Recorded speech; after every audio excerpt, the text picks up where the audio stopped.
Hi everyone. Do you hear me well? All right. There's a bit of an echo. Good.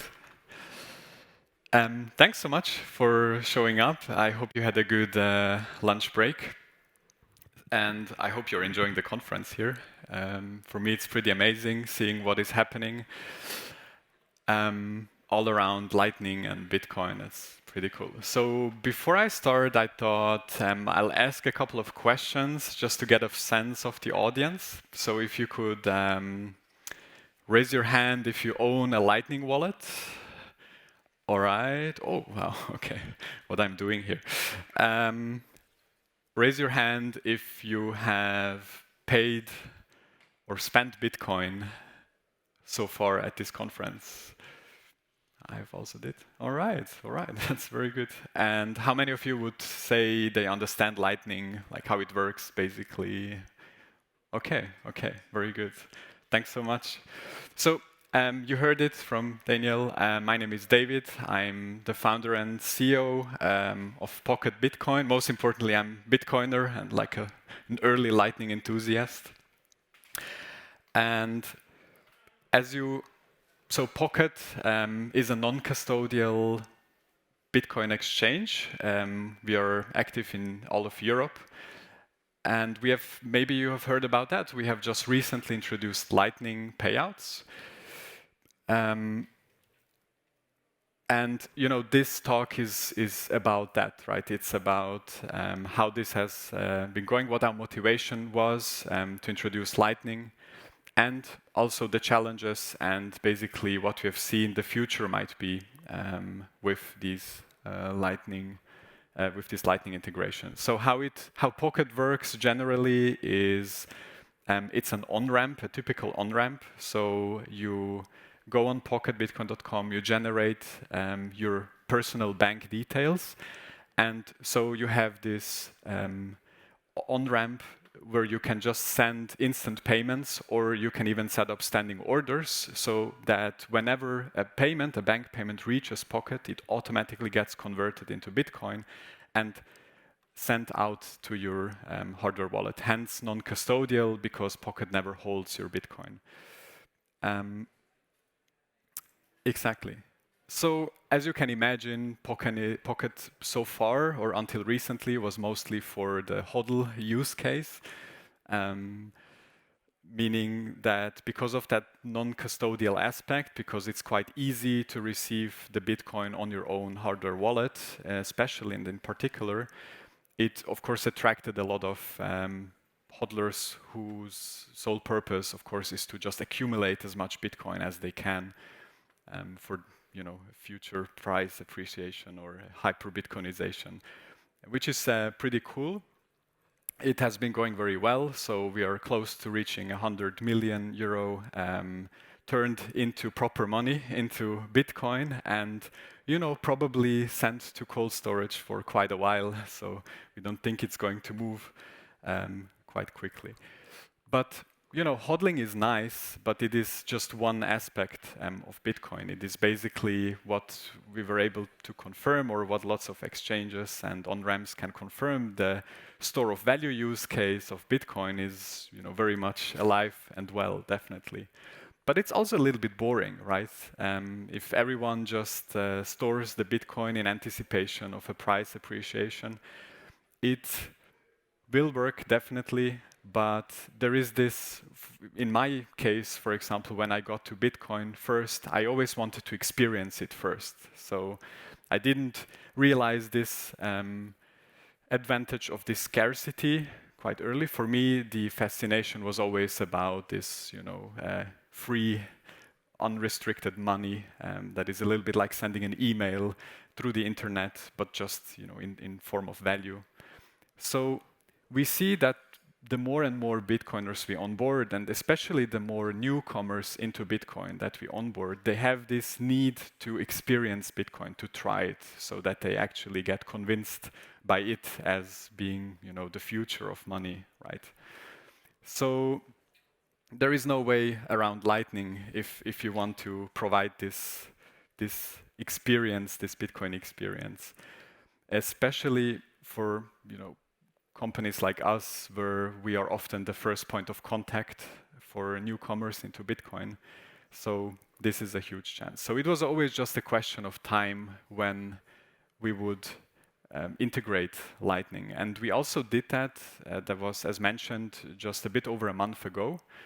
It is quite similar to what you've seen in the slides before, where you generate this personal bank payment details, and you have this gateway into Lightning now.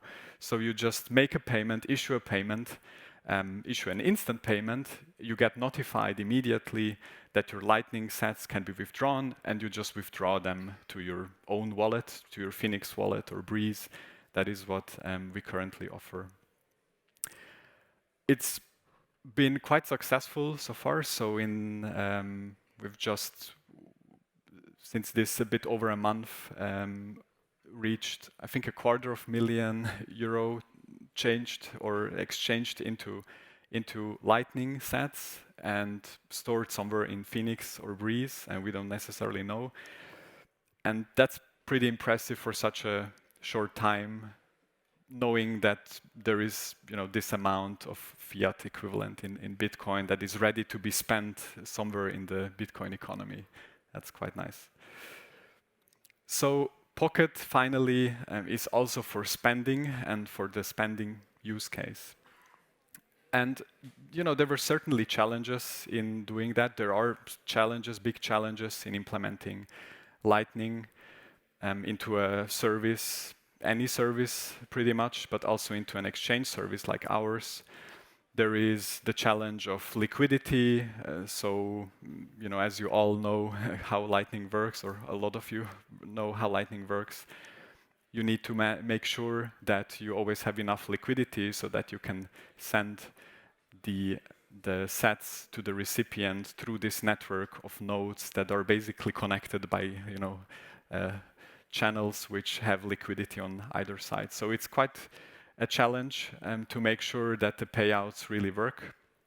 There is also this fact, speaking about that with on-chain, so whenever you stack to your hardware wallet and you receive a transaction in the blockchain, this is just a broadcast for us, right? So whenever we need to pay out to a hardware wallet, we can always do that. Nobody can prevent that. We just broadcast a transaction and it's gone, right? It's not our the Bitcoin are not our problem anymore. With Lightning, though, the payment that is happening relies on the recipient also collecting this payment, right? So it can happen that the recipient cannot collect the payment. So basically it can lead to operational issues, right? It can lead to an operational overhead where we have to make sure that it really works. There is definitely challenges with implementing Lightning, but for us, it is definitely worth it for this benefit that we get to provide our newcomers and Bitcoiners with a more interactive Bitcoin experience, basically. So becoming a gateway into Lightning, into Bitcoin Lightning, is sort of becomes or means that you become a gateway into this circular economy or partially circular economy, or something that is going hopefully to become a circular economy. So there is a lot of opportunities coming from that. We have seen a lot of demand for expanding this. I'll get to talk to that in just a minute. But for the first time, with being able to interact with Lightning and pay out into Lightning, we can actually pay out into a system that is instant, so where money can move instantly and it settles instantly, as opposed to on-chain, right? And this is the foundation of a circular economy that we have heard maybe in other talks you have been in, that Lightning is very often, or it's our best bet to actually achieve a circular economy in Bitcoin. So this is a huge chance for us, and we definitely realize that we can do more, so we can get people into this circular economy, interact with Bitcoin more. And we're definitely doing that. It actually goes so far that we have this mobile app where we have a hot wallet, which was always meant to be this, first touch point into Bitcoin. And you have this on-chain hot wallet there. But at this point, the question is, why do you even need a hot wallet on-chain app, right? Because just make it Lightning by default. And this is something that we are definitely going to do. So completely eliminating this on-chain hot wallet approach that we have right now. Hot wallet with your keys being on the phone isn't meant to, for like big amounts, to store big amounts anyway. And it is kind of meant that your coins are accessible so that you can spend them whenever you want to. And Lightning covers all of that. It does it much better than just an on-chain wallet. So it's just a matter of time, in our opinion, until all hot wallets basically become complete Lightning wallets. And it goes even further. So with the introduction of Lightning, we've seen a lot of demand. So this Pocket, we offer an API integrations for different apps and partners to integrate, this bridge between the fiat system, the legacy financial system, and Bitcoin. So since introducing Lightning and also integrating it in the API, we've received a lot of demand from all kinds of apps, educational apps, podcasting apps, but also merchant, consumer apps, and things like that, to integrate this fiat on and off ramping into Lightning, into those apps. And this is a huge realization for us, and something that we can really witness right now with this demand, that there is a big opportunity with Lightning, and something that Lightning actually helps us to do in the first place, to act not just as a gateway, so not just be the platform that sells you the Bitcoin through Lightning and maybe accepts the sats, so to turn them back into fiat, but actually to be part of this economy, Bitcoin economy, and hook into different real-world transactions and offer a seamless bridge between these fiat and Bitcoin worlds. So what is kind of weird nowadays is that in most cases, in order to interact with the Bitcoin ecosystem, there is always this first step you have to make. There is always this first step where you have to buy the Bitcoin before you can spend the Bitcoin. Or if, in case you're a merchant, you receive your Bitcoin and you need to pay your suppliers' invoices, which happen to be in fiat, you have to sell the Bitcoin so that you can actually pay those invoices. And we want to get rid of that. So this is something that we're actively working on with this API I've mentioned before, to basically eliminate this concept of exchanging. We want to make sure that in order for anyone to really participate in the Bitcoin ecosystem, they don't have to do this first step, but they can just transact, right? So the idea is to connect the fiat rails in such a way that you can pay with a Bitcoin merchant without, having to buy the Bitcoin before. And also in the case of the merchant having to pay these fiat invoices to their supplier, that they can just send the Bitcoin and the supplier receives fiat, and we facilitate this exchange. We think that this is a really important step to actually get to this circular economy that we envision with Bitcoin Lightning. There is a bit of a chicken and the egg problem in the circular economy scenario that we all envision. It is that in order for merchants, or enough merchants, to be open to accept Lightning payments or Bitcoin, they of course rely on enough consumers to be here or to be present to actually use that. And if there is not enough consumers, the merchant at some point will just stop accepting Bitcoin. There is also of course, the opposite. And this can be witnessed in not just in the merchant consumer scenario, but basically everywhere, right? Companies thinking about paying their employees in Bitcoin, or at least, a part of the salary in Bitcoin, will of course only do it if it's easy enough, but also if there is demand for that from employees. So for us, with Lightning being supported with Pocket, with the API that we have and that we are extending, this is a big step that we want to make. So we want to make it possible to couple real-world transactions with this bridge between fiat and Bitcoin. So the idea, I know the context here is a little bit different, but Vernio asks, well, can I sell my Bitcoin at this and this price at some point? The price is actually quite irrelevant.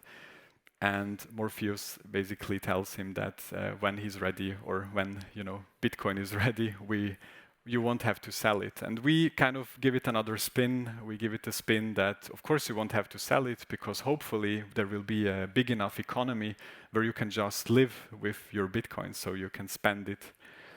And in order to achieve that, definitely see that we need this in between, where we try to increase this ecosystem and solve this chicken and egg problem by just making these bridges as simple as possible to integrate.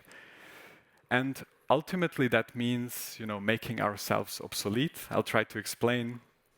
Because by increasing this Bitcoin network and this Bitcoin ecosystem, where you can buy things with Bitcoin, where you can spend your Bitcoin, where you can pay off invoices, and even if there is participants in there who are not ready to embrace like this Bitcoin standard yet and just live and operate on a full Bitcoin standard, they rely on fiat payments. By giving them the chance to have these fiat payments, they become compatible with this Bitcoin ecosystem. And by becoming compatible with this with this Bitcoin ecosystem, they basically increase this network effect of that system. And this network effect is essentially really important to make that step ultimately for those actors, and to decide to get rid of fiat completely and to just switch to receiving Bitcoin and spend Bitcoin. So it just makes it a bit easier for them. But by making that easier and not relying on those fiat exchanges, it basically means that there is less work for us. So we don't have to bridge this fiat world to the Bitcoin world. And this is kind of how we see or how we can track if we are on the right path. So we are just trying to make ourselves obsolete. And if we succeed in that, then I think we've done a good job. And the thing is, if we don't do it, someone else will, right? So, and every good company should always try to make themselves obsolete and not leave it to others. So if you're interested in these bridges, in the API, in how these things will work, there are some interesting partnerships we are working on, which we'll be going to announce in the next months and in the next year. There is most concretely a project to allow companies, mainly in Switzerland, but also all over Europe later on, to pay their employees in Bitcoin. And there is many more things we already work on, integrating like immediate Bitcoin to fiat swaps as soon as a merchant gets paid, but isn't ready to keep the Bitcoin yet. So if you're interested in what is happening there, make sure to follow us, to support us. And if you have any questions, I'll be here outside, or we can definitely speak about them right now. Thank you so much for your attention.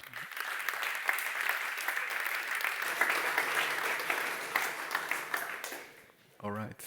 Are there any questions? I see there is one.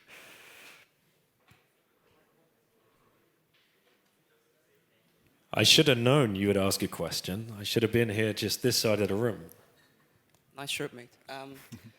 So my question is, where do you think you will be in a few years' time? And do you think people will use your system and use Pocket Bitcoin? And do you also think that it's maybe the simplest way to explain it to people, to explain Bitcoin to people? And yeah, that's my question. All right, all right. So I'll tackle the first question first. Where we will be in, I think you said 2 or 3 years or something like that. Well, basically what we do is we connect the fiat and the Bitcoin ecosystems, right? And the fiat ecosystem, that's the biggest pain to do. So this is kind of where, sadly, as a Bitcoin company, most of the value is, right? It's tackling the fiat ecosystem. So I think I see our future in the on-chain space, so in the long-term saving space. I think it won't change too much. It will probably be quite similar. But in the Lightning space, I see us integrating real-world transactions more than just being this on-ramp where you receive Lightning into your wallet, right? So basically enabling merchants to accept in Lightning and then receive the fiat. And you also asked about whether Pocket will work. So it works right now. Both of those components, you can explore it. Like if you're a developer, you want to interact with the Lightning API, feel free to message us or to get in touch. You can try this right now. And of course, the Lightning stacking through the Pocket website or the on-chain stacking through the Pocket website or the app, you can do right now. So yeah, that should work. We have just 2 minutes. Another question here. Hi, David. Hi. Did I understand correctly that you kind of you're looking for a Strike-like experience with Pocket? Because we've been waiting long enough for Strike to come to Switzerland. So. Definitely, yes, yeah. So ultimately, it comes to that, yes, to be the bridge, not just in this one direction of paying merchants, but also the other direction, paying invoices, right? You have your fiat invoice, you want to pay it, you just do it with your sats, and everything is taken care of, yeah. We have another minute, so I would say one more question if there's a burning question out there in the audience. Yes. Just to understand your business perspective. How do you want to make money? So we already make money from the on-chain stacking service, basically. And at the moment, the Lightning, so the Lightning on-ramp thing, of course, it's much smaller because the volumes are much smaller. So I think in the future, I think this bridging thing in this real-world transactions, I think this can generate a revenue stream, definitely. If it's enough, I don't know. But for this moment, we can basically we earn with our on-chain transactions, with the bigger ones that we process, with those that are meant for stacking for the long term. And we, with that, we kind of pay for the Lightning development and the Lightning integrations and all the additional operational overhead. Yeah. Well, thank you, David. Thank you for explaining everything from Pocket. I really appreciate it.